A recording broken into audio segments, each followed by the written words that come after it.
Hi, friends. So, welcome to the post match analysis of the French Open semifinals between Nadal and Zverev.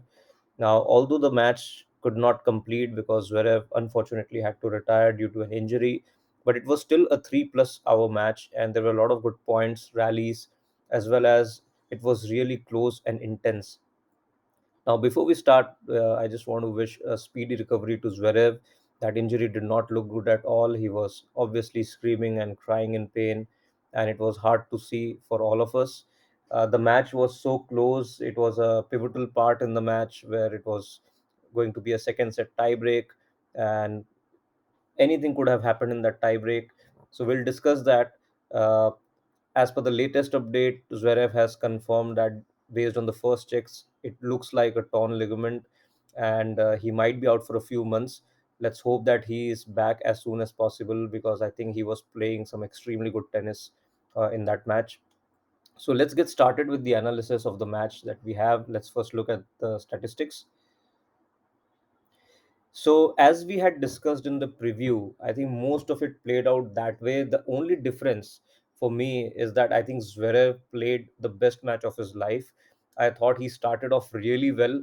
When you compare this match with that of Djokovic, I mean, Djokovic was really tentative in the first 3 or 4 games, and even Nadal was not playing his best. But because he saw Djokovic so tentative, he started being more aggressive, and that led to a great start for Nadal and not so good start for Djokovic. Whereas in this match, I think Zverev started very well. He was hitting winners all over the court. He was hitting with a lot of power on both wings, whether it was forehand or backhand, and a lot of spin too. So Nadal was constantly pushed back on the court, and he was not able to be aggressive as much as he would have liked. And that really helped Zverev to gain an upper hand in the first set. Although I have to mention that regardless of how good Zverev was playing, I think he was still not playing the big points well, and that was quite evident because he had so many chances in the first set to win. He had 5 straight set points. Even before that, he had multiple break points. He had broken Nadal serve also, and few of the points where actually he could have closed out the game, big games, or closed out the set.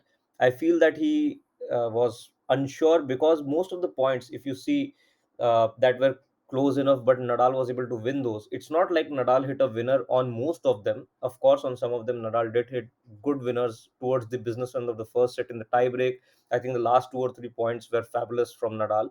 But if you look at before those points, Nadal was able to barely return Zverev's serve, but because of that, Zverev was asked to go to the forecourt and finish the point. And that is where I think Zverev's weakness is. He was not sure what to do. Nadal's return was high, it was loopy, the ball bounced very high. There are multiple options in which maybe Zverev could have handled it better, maybe allowed it to bounce and then try to hit it as a smash if that was too high, or try to use his forehand. Sometimes he tried to be too, quick, try to take away any time from Nadal, which is a good strategy. But on key important points, maybe it would have been better to just stay, just let the ball to drop, let Nadal to commit one way or the other, and then finish the point.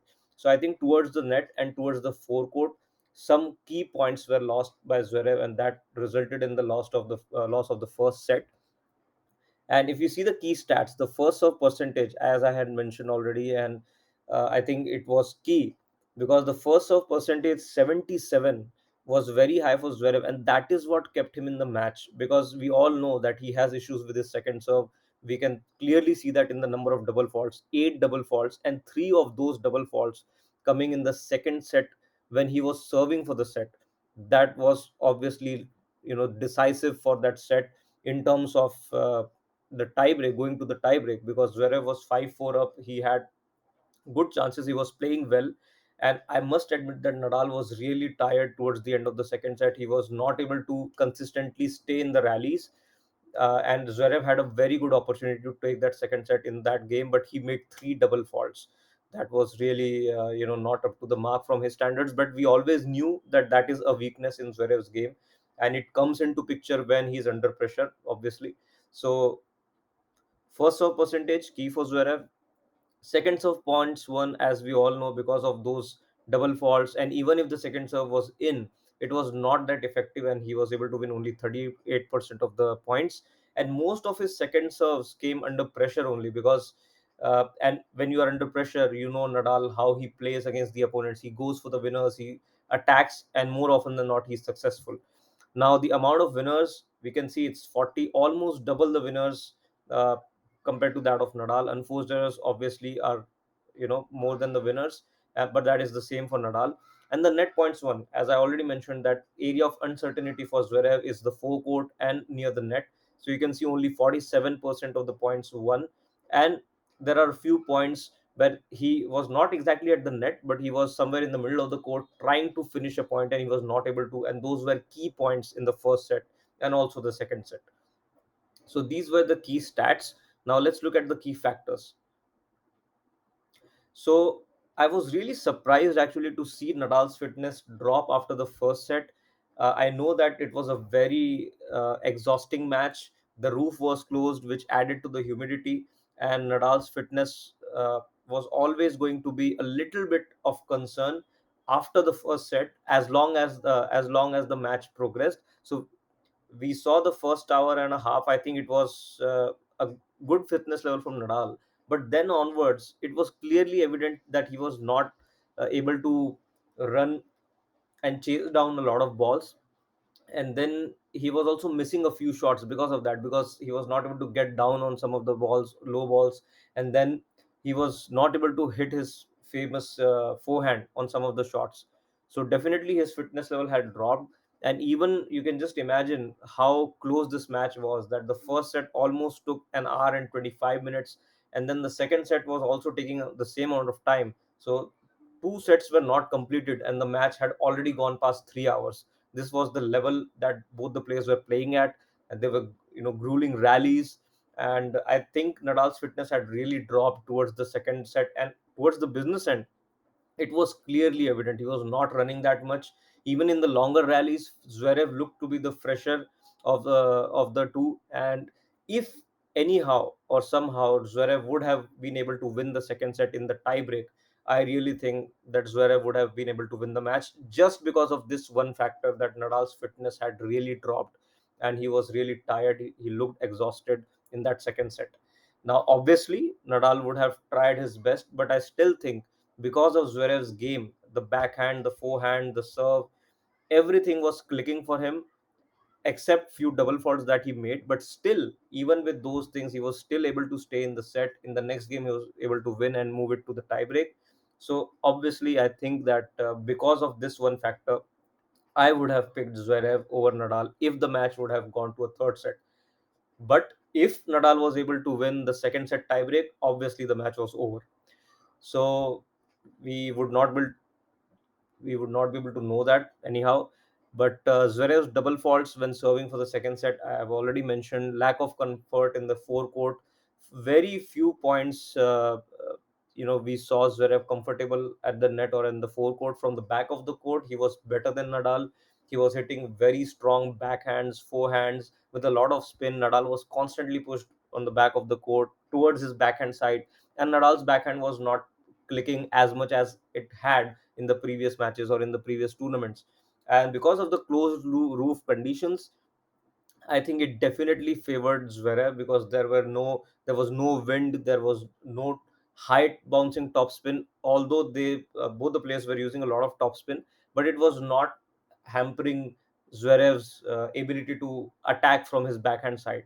And some of the cross-court backhands from Zverev were just too good. I mean, I was really surprised. It was even better than Djokovic in some parts of the game, right? So I think it would have been a really close match, and it was so unfortunate that that match could not complete.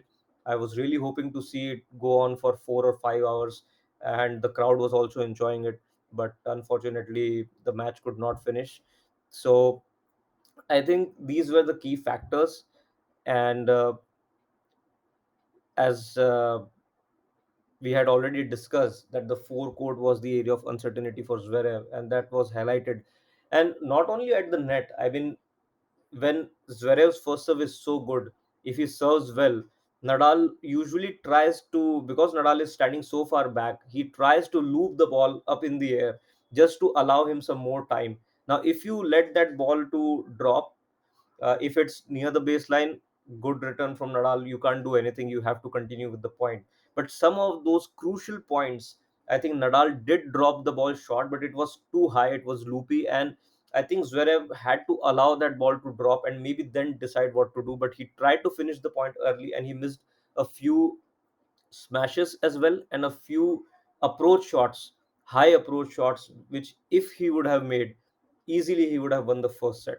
So a lot of points there, and even in the first set tiebreak when he had 5 set points, for the first 2 or 3 set points, it was Zverev's errors that cost him the loss of the set, and not Nadal's winners. But when he missed a few set points, and when it was like 5-4 or 5-5 in the tiebreak, or 6-5 and 6-6 in the tiebreak, and when Nadal realized that Zverev maybe is a bit nervous or he's not able to finish the points, then he started stressing more on his fitness. So if you see the last 2 or 3 points in the set, where Nadal ran and hit two amazing passing shots, one forehand down the line and one forehand cross court, if you would have looked at Nadal 2 or 3 points earlier, I don't think Nadal would have been able to make those shots. But because he saw that Zverev was not able to finish those points and Nadal was still in the set, then he started putting more effort, and all those passing shots, I think he ran down and he chased down those shots, because in his mind he was aware that maybe he has still has a chance in the first set, and that was very crucial. If Nadal would have lost the first set, I really think the match could have been over in straight sets, just because of the reason that Nadal was really tired after the first set.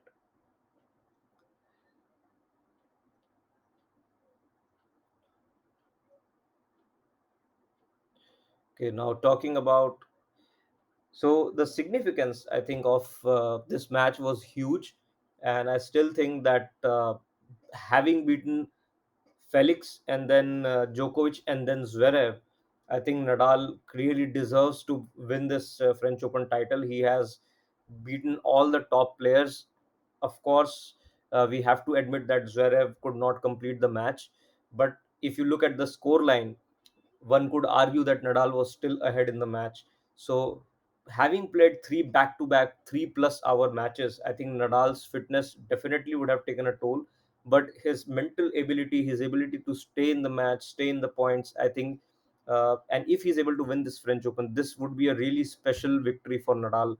And of course, he would extend his Grand Slam titles to 22. That is obviously a bonus for him at this stage. Any Grand Slam after the age of 36 is a bonus for every player.